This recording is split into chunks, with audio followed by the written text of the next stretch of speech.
Simple present tense. The simple present tense or present simple is one of the verb forms associated with the present tense in modern English.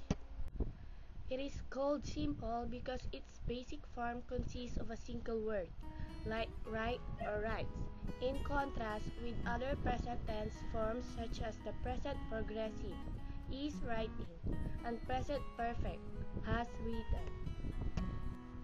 The following are examples of simple present tense. Dr. Hilbert's daughter is biking along the beach side. My beloved mother cooks a pancakes for us. Blue Archers is now playing the championship game. The little gardener is cleaning their garden. Reading Bible can help us to be with God. Mr. Reyes is teaching secondary algebra. My brother prefers playing basketball than soccer. Jogging is a good example of exercise. Walking from Lingayen to Manawag is not an easy task.